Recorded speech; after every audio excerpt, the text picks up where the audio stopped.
आली आहे। राज्य मंत्रिमंडळानं बैठकीमध्ये एक मोठा निर्णय घेतलेला आहे।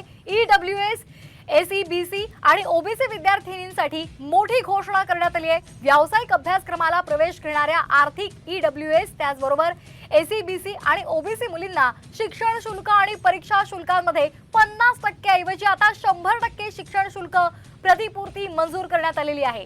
आताची महत्त्वाची बातमी आपण पाहतोय, राज्य मंत्रिमंडळानं हा मोठा निर्णय घेतलेला आहे।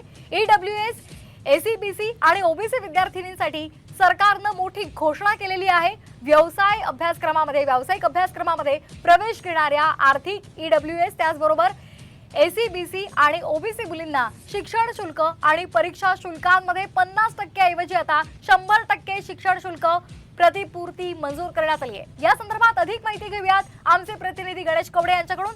गणेश, क्या अधिकची अपडेट आहे? विद्यार्थिनींसाठी मोठी घोषणा करण्यात आली आहे।